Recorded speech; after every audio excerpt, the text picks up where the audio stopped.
Hello everyone. Today we are going to learn how to install Stream app. Tap on Play Store. Once you do that, tap on Search for apps and games on top. Search for Stream. Tap on the second app, Microsoft Stream. Tap on Install. Once it is installed, open.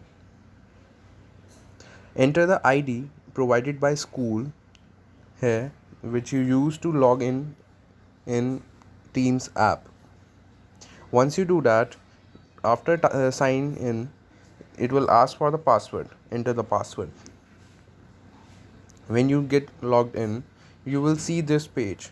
Here all the videos which are being recorded during the classes will be shown. Right now here are all the videos of classes nursery to 12th, but if you are in class 6, only class 6 videos will be shown here.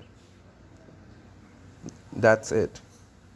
And movie time broadcast will be done here only.